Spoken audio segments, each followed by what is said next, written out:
Hi, my name is Caitlin Luck, and today I'm going to persuade you that men and women are still not treated equally in the workplace.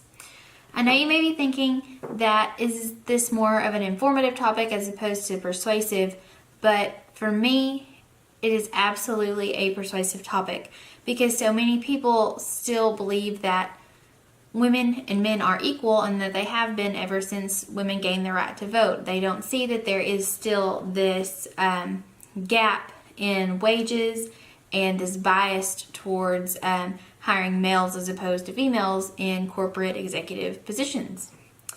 So, I know gender inequality is such a huge, broad topic, and that's why I'm narrowing it down to specifically inequalities in the workplace. So, with that being said, we're going to focus on two main topics, and it's going to be hiring and employment, as well as the wage gap. So, with hiring, women are frequently passed over for executive positions, even though they may be equally as qualified as their male counterpart. This is typically seen in companies unless the company thinks that they could benefit from having a woman in a chief position. Examples of that would be like with Tampax or Kotex or a cosmetic makeup company, which I understand that there are totally exceptions in all of these cases, but that's typically where you see women CEOs instead of, in big financial firms or heads of investment companies and things like that. Now, I'm not saying that there aren't any women there, but it's just far, far, far fewer. The opportunity is not as prominent. Then, as of January 2018, Fortune 500 and Fortune 1000 combined only had a total of 27 female CEOs. And since then, they've lost 3. They resigned at the end of the first quarter. So, that actually brings that number from 27 down to 24. They make up only 4.8% of the chief executives for those companies, leaving the other 95.2% being male.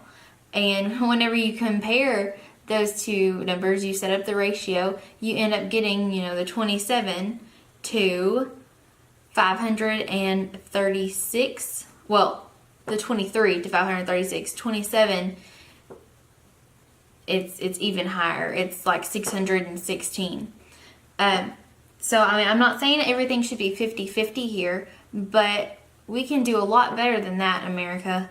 That just really goes to show how much of a bias there is as opposed to, I'm not saying they aren't the best people for the job, but instead of opening up that possibility to hire the best person for the job, even if it is a female, regardless of gender, regardless of anything, America can do a better job of being equal. So the next issue is wages. As of 2015, women only earned 80 cents as opposed to a man's dollar. So for every dollar a guy earned, a woman only made 80 cents. Same position and whatnot. That was the national average. In 2016, that did close a little bit, and it closed to 81.9, so not a whole lot. So for every dollar a guy earned, a woman earned 81.9 cents. So, continuing on, the national average for women versus men in annual earnings for 2015 was women earned $40,742 and guys earned about $51,212. So that's like an $11,000 gap. Texas, since we are in Texas, well, I'm in Texas, and most of us here are, they ranked slightly below the national average, which was disappointing for me. I was hoping they would at least be equal with it, but they ranked at 79%. So 79 cents went to women, whereas men got $1. The highest gap difference was our neighbor to the east, Louisiana, and they actually had a gap of 70. So for every 70 cents a woman got, a man got $1. Then New York had the smallest gap, and that didn't exactly surprise me, seeing as how them and even California tend to be a little bit more forward. So I did kind of expect them to have a lesser gap, and that's exactly as I expected. California was number 2, but the smallest gap, and theirs was 89%. So for every 89 cents a woman earned, a man got $1, which is still not equal, but it is forward progression. Lastly, I have here is a projection chart. This chart shows that at the fastest rate that they have seen the gap close, it still wouldn't be fully closed until at least 2059, and then they have projected at most 2119.